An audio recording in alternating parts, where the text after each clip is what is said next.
I'm here to review The Walking Dead Season 5, Episode 9, titled What Happened and What's Going On. Now, this title reflects on Tyrese's character, but also, at the same time, it reflects on how Tyrese still keeps his black and white mind perspective on how the world used to be.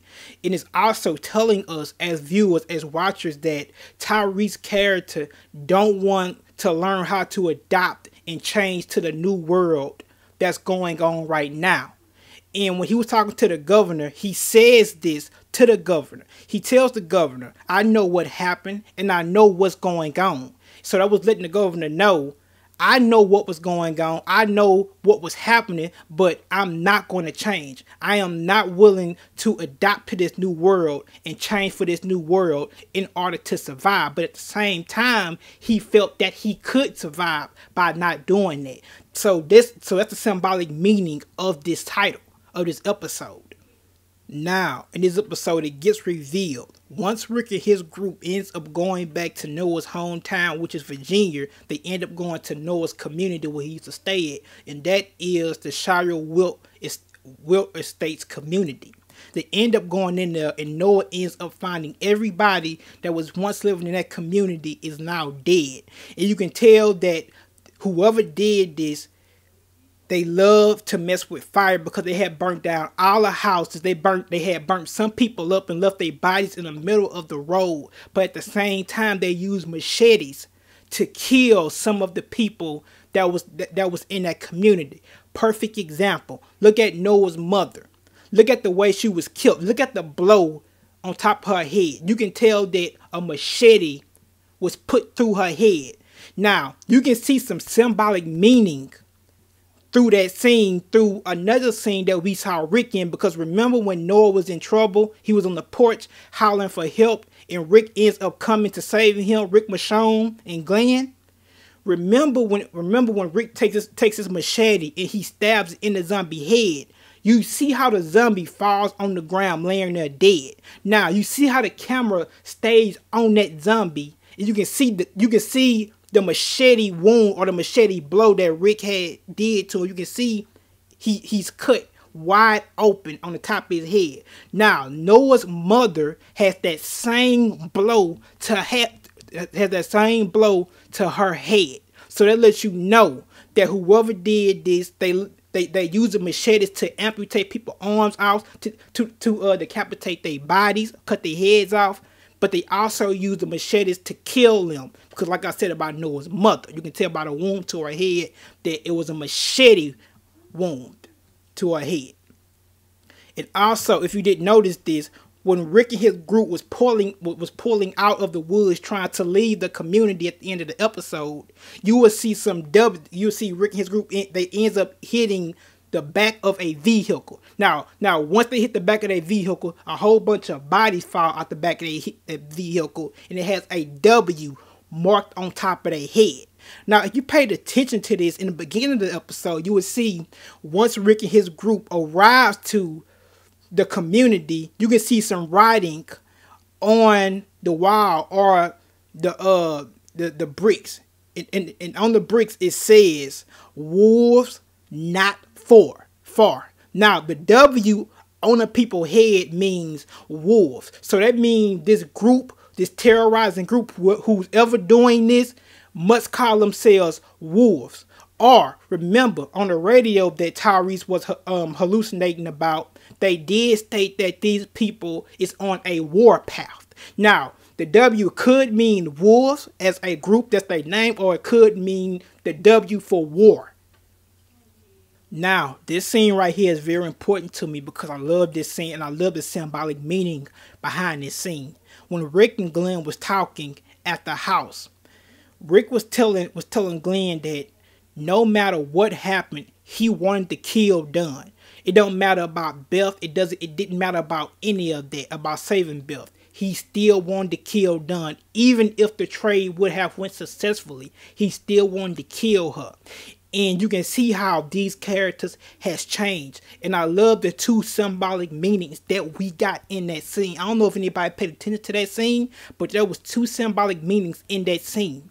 And I love when Glenn was talking to Rick and he tells Rick that he wanted to kill a guy that he saw at tournaments that he had let out the train cargo that had a tattoo on top of his forehead.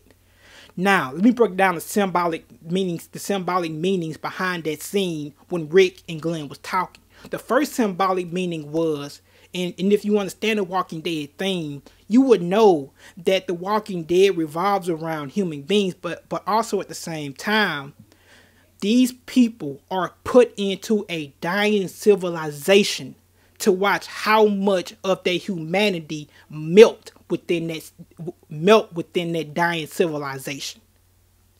In the second symbolic scene that I got from that scene from Glenn and Rick talking was, in that world, you either live long enough to become a hero but die, or you either live longer to become the person that you once despised, because now you have to go through the same stuff that they was going through. So let me repeat that again. In that world, you either die a hero like Tyrese did, or you either live to become something that you once despised. Again, with the first thing, these humans are put in a dying civilization to see how much their humanity melt within that dying civilization. And I love that scene, and you can see when Rick and Glenn was talking, you can see how much of their humanity has melted. And you can see when Michonne was talking to him, she tells them to be quiet and stop talking about it, because Michonne knows. And Michonne is now that voice of reason. I honestly believe she is now that voice of reason now that Tyrese is gone. She's that moral compass because she tells them to start talking about it. And Michonne, she's concerned because she know the longer we stay out here, the more that we will evolve into monsters in that scene. That's why she told them, don't talk about it.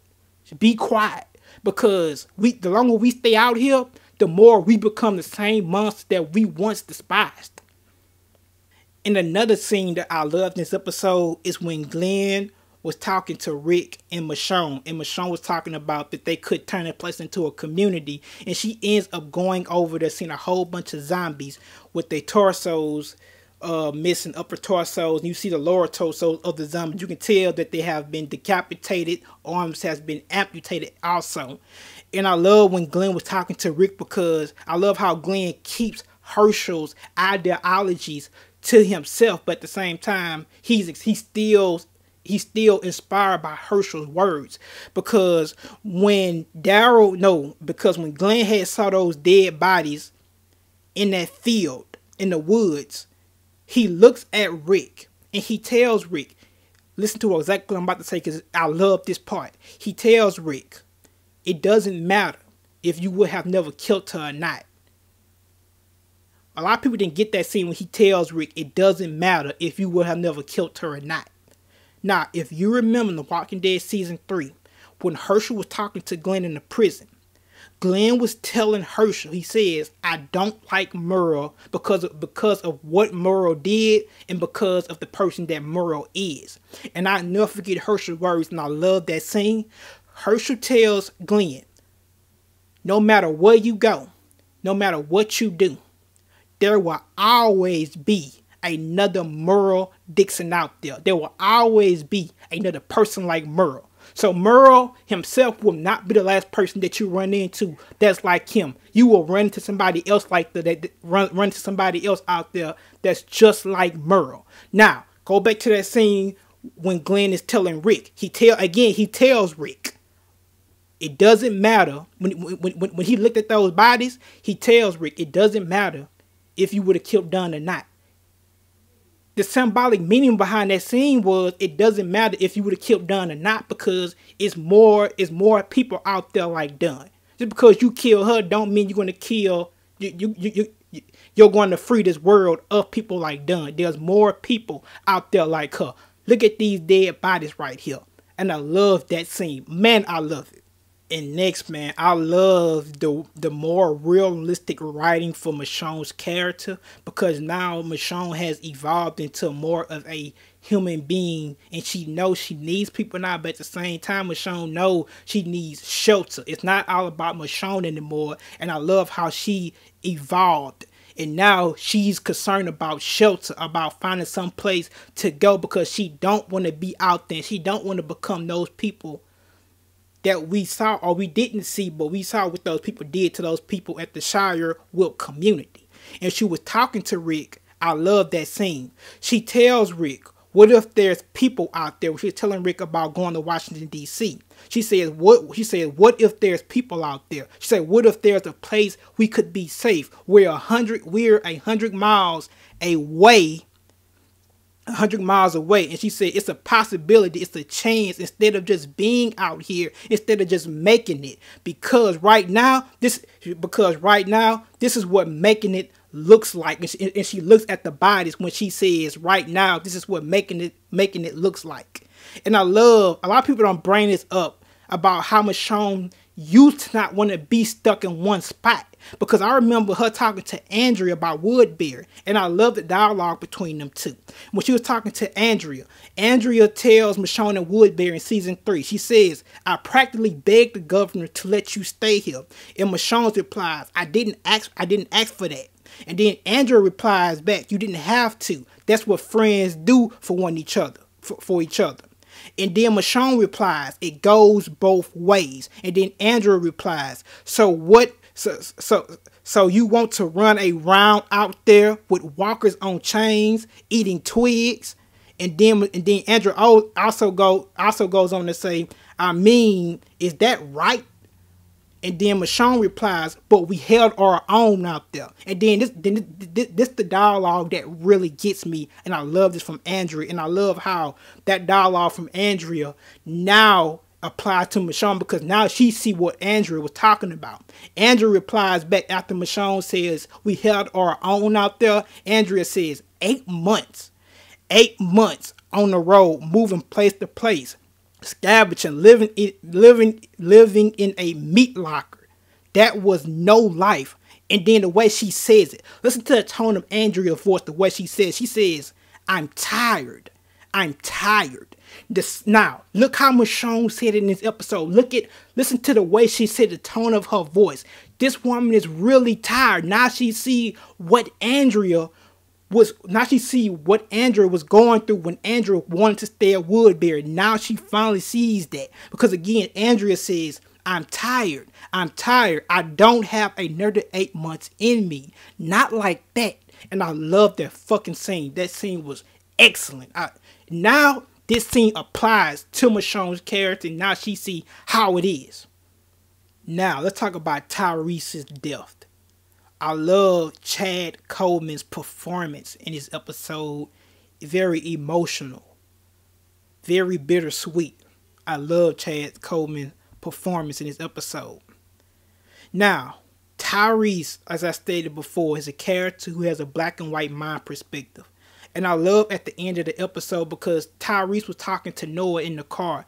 And he tells Noah that when I was a kid, I used to always listen to the radio with my father. Because he says, I always wanted to help people. I wanted to change things. And he says, my father told me, he says, this is the cost of living. This is the price you have to pay. Now remember what the governor told Tyrese in the house, or the hallucination of the governor. The hallucination of the governor. He tells Tyrese, you have to pay the price. Now, Tyrese mentioned this earlier when he's talking to Noah. He says his father told him the same thing, that this is the price that we pay for a living. And he was telling Noah that every time I listened to the radio, I always felt that I wanted to change the world and I wanted to help those people. And I love at the end of the episode when Tyrese was dying, you see Emily, aka Beth, you see Lizzie, you see Melka, and you see Bob, everybody in the car, and the radio was playing. Now remember about the radio again, Tyrese says, I always listen because I always wanted to help people and help change the world. At the end, Tyrese tells them because he's dying, and Tyrese is tired. He know that my ideologies, I can't survive in this world like this. people are not going to listen to what I have to say because it's a new world now. And I don't belong in this world anymore. And I love when that radio was coming on.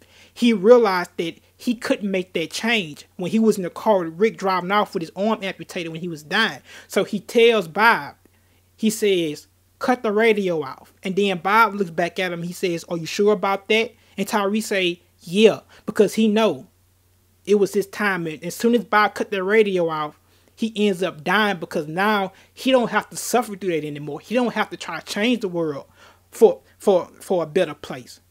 He has did what he had to do. He's tired. He's done everything he could do. So therefore, there's no reason to listen to that radio anymore and try to help people who don't want to be helped. So he tells them to cut off the radio and they take him home. And I love when they was driving in the car because it was like a drive to heaven. It's time for you to go home. And I love the symbolic meaning behind that picture frame, that picture that we saw with the house. That picture represented home.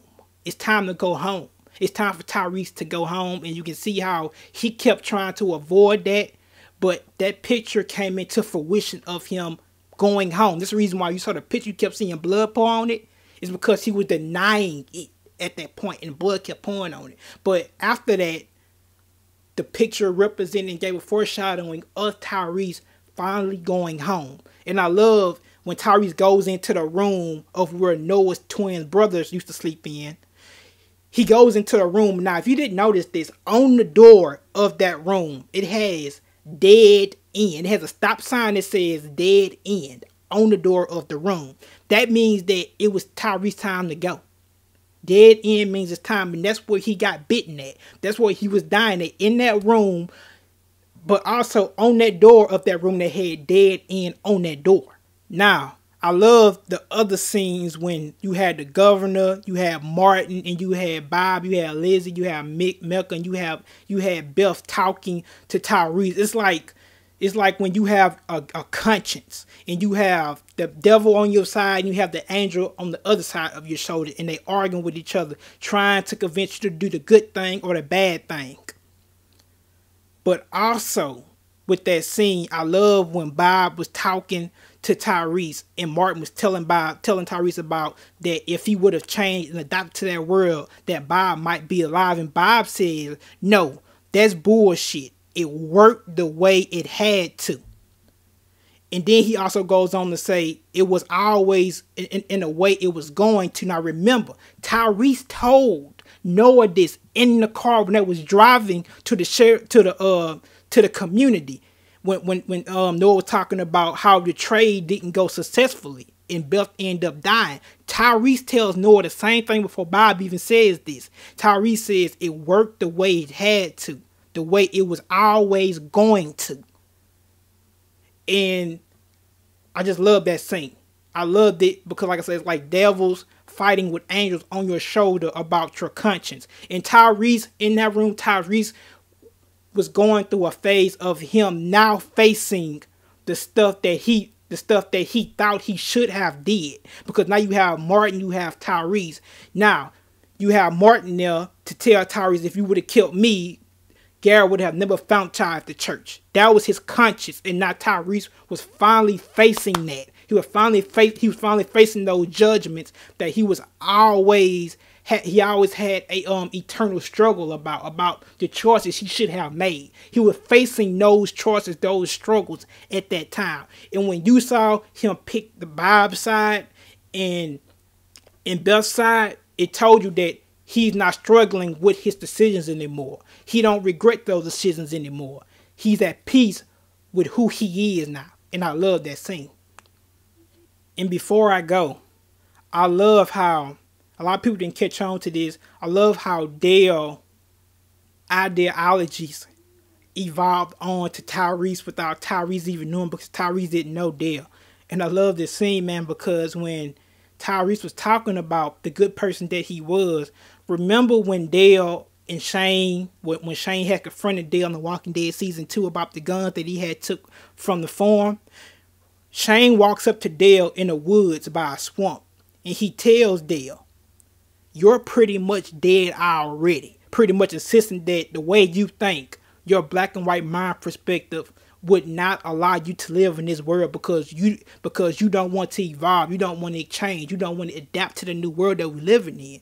And I love Dale's response because Dale stuck by his word, just like Tyrese did. Dale stuck by what he believed in, and he was not willing to change for anything. I remember when Dale tells Shane, "This is where you belong, Shane." And then Shane replies, "How is that, Dale?" And then Dale says, "This world, the way it is now, this is where you belong. I might not have what it takes to last long, but that's okay, cause at least I can say when the world goes to shit, I didn't let it take me down with it."